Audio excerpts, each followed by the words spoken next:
Welcome to Tales of Auntie Ray, where the porch light's always on, the sweet tea's cold enough to make your teeth hurt, and the family secrets are older than the oak trees out back. Y'all come on in, kick your shoes off, and let Auntie Ray tell you about the coldest, wettest December day in Richmond, Virginia, when one little folded note at a funeral set a whole bloodline on fire and left nothing standing but the truth. Monday, December 1, 2025. The sky over Richmond was the color of a week-old bruise. Rain came down in that sideways Virginia style that soaks you no matter how big your umbrella is. St. Agnes Catholic Church on 3 Chopped Road smelled like melted candle wax, damp hymnals, and too many drugstore lilies fighting for space. The heat was cranked so high the stained glass saints looked like they were sweating. Miss Ellie Carter, Miss Ellie to every soul who ever tasted her peach cobbler, was laid out up front in a casket so shiny you could fix your lipstick in it. 87 years old, gone in her sleep, wearing the same pale blue dress she wore to every baptism, wedding, and funeral for the last 40 years. White roses and baby's breath covered the casket lid. Miss Ellie would have rolled her eyes, said they looked like something you put on a grave, not in one.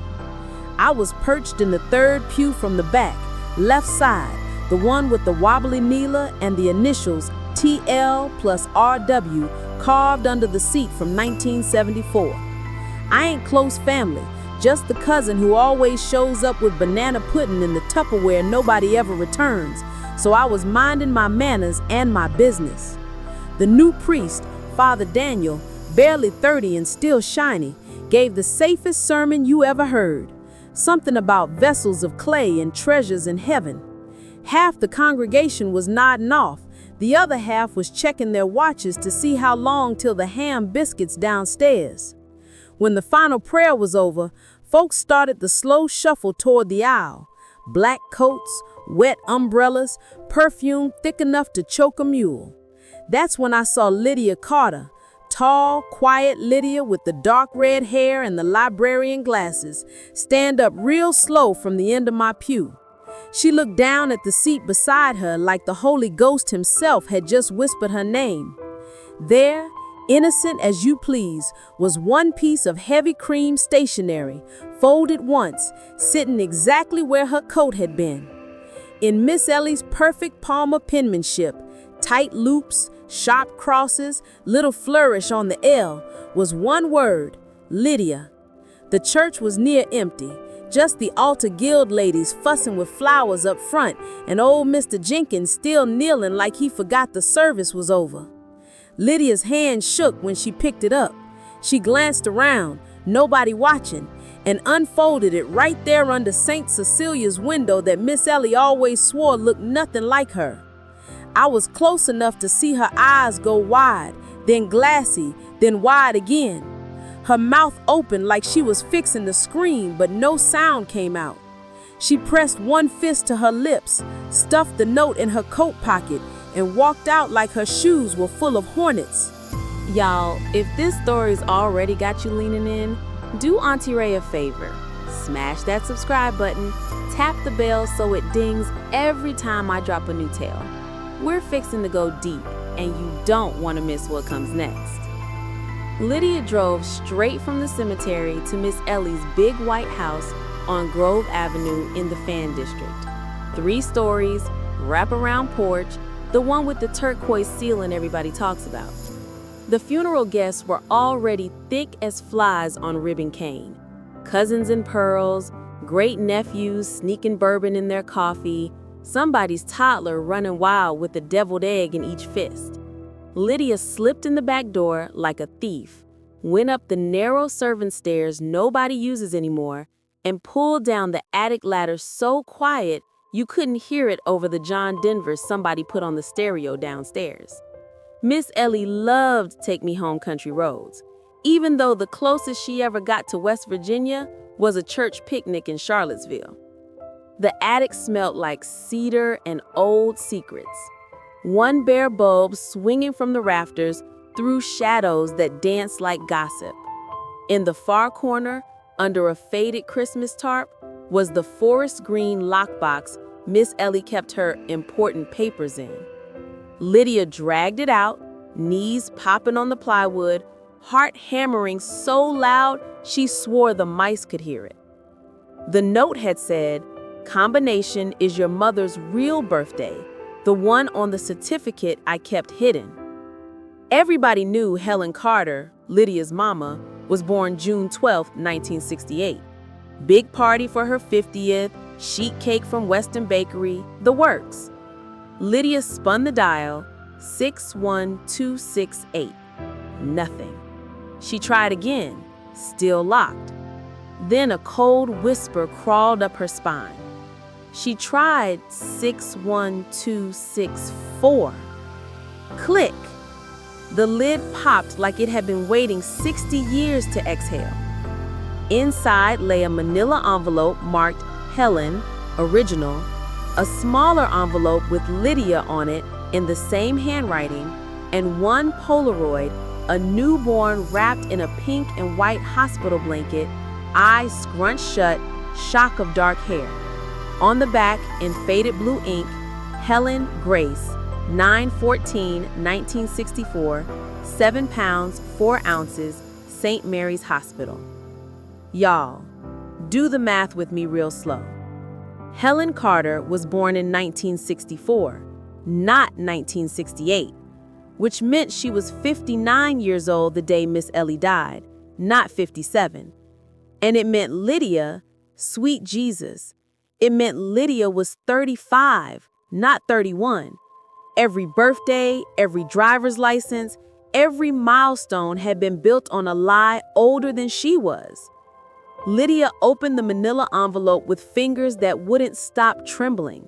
Original birth certificate, raised seal, Commonwealth of Virginia. Mother, Eleanor May Carter, age 19, unmarried.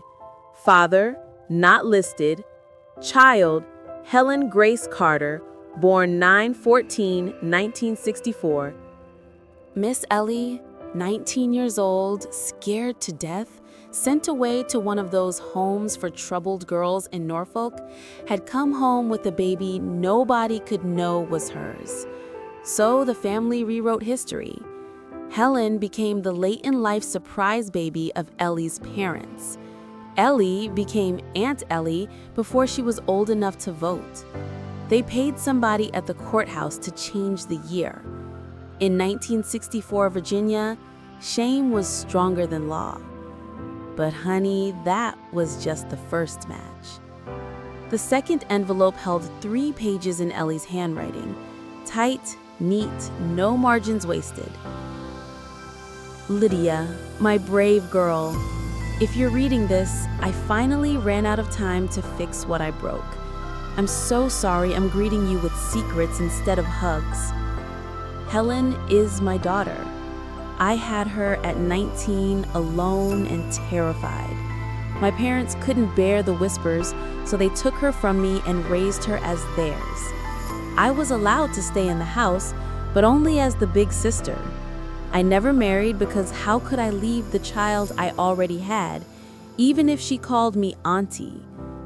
But there's more.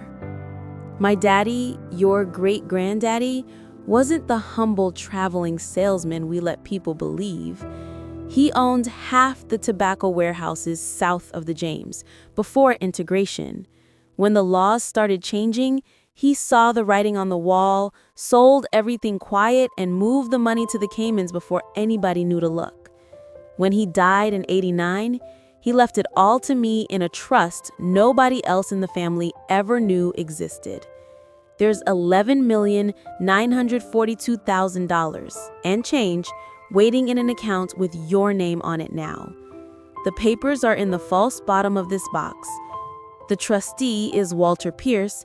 His card is taped inside the lid. I lived poor on purpose, Lydia. Drove that old Falcon till the wheels nearly fell off, sent $20 bills and birthday cards, grew my own tomatoes because every day I looked at Helen and remembered I was a coward. I didn't deserve comfort. I won't punish you the way I punished myself. Tell your mother when you're ready, or don't, but the trustee has instructions. Helen must sign that she knows the truth or every dime goes to the diocese.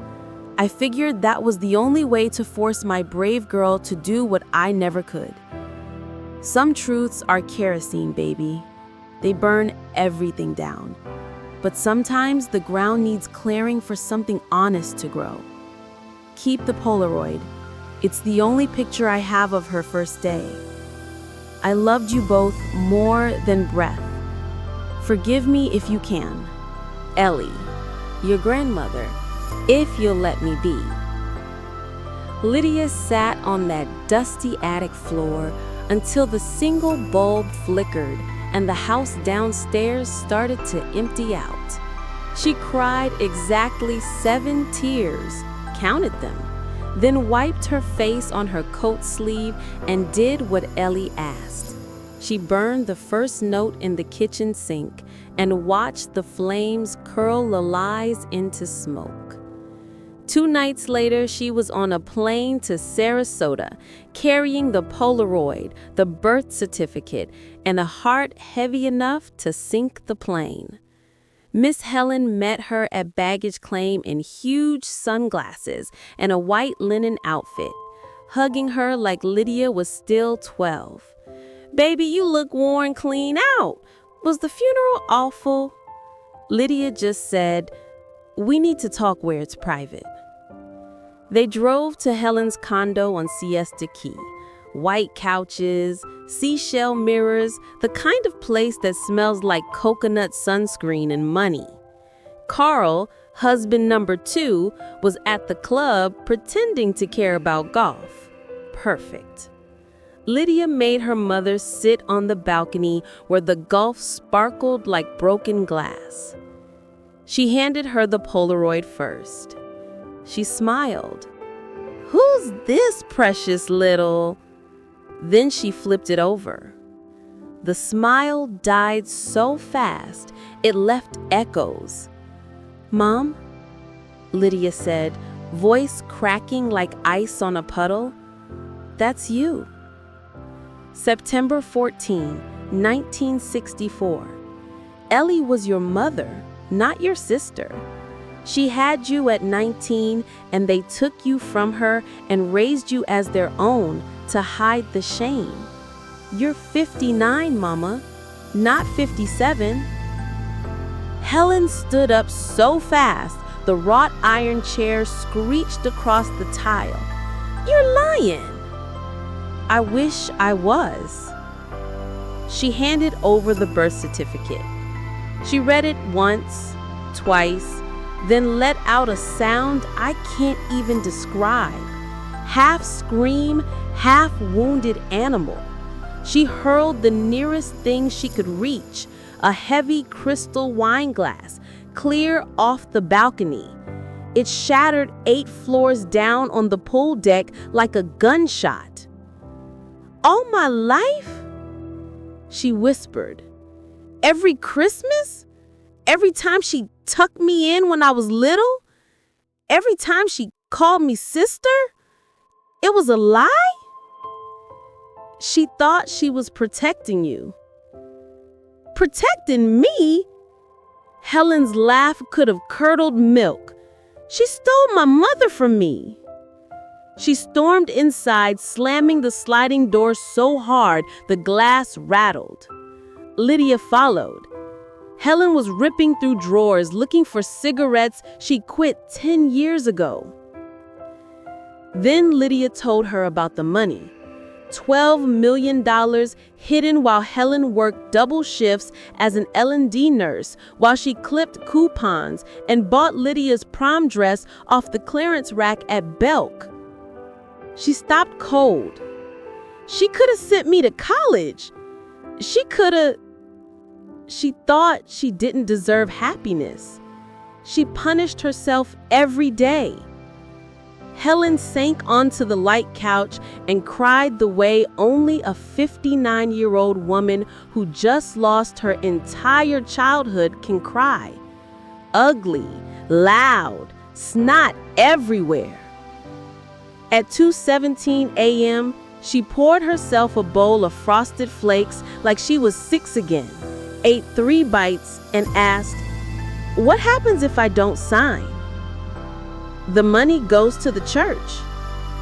Helen laughed till she cried again. Of course she did that. Of course she made me say it out loud. She disappeared into the bedroom and didn't come out for 2 days. On the 3rd morning, Lydia woke up to find her mother at the kitchen island, hair wild, eyes red, signing the acknowledgement form with the purple gel pen she used for greeting cards. Helen Grace Carter, daughter of Eleanor May Carter.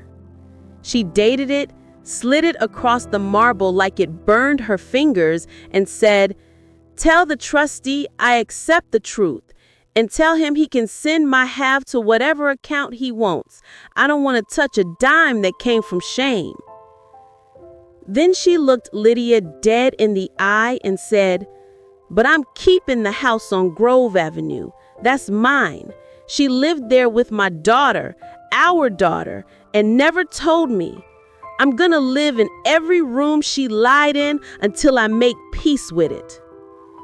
The family imploded like a cheap lawn chair. Cousins chose sides.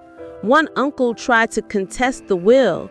Another cousin told the Richmond Times-Dispatch everything for a byline and a check. Reporters camped on the porch with umbrellas and donuts.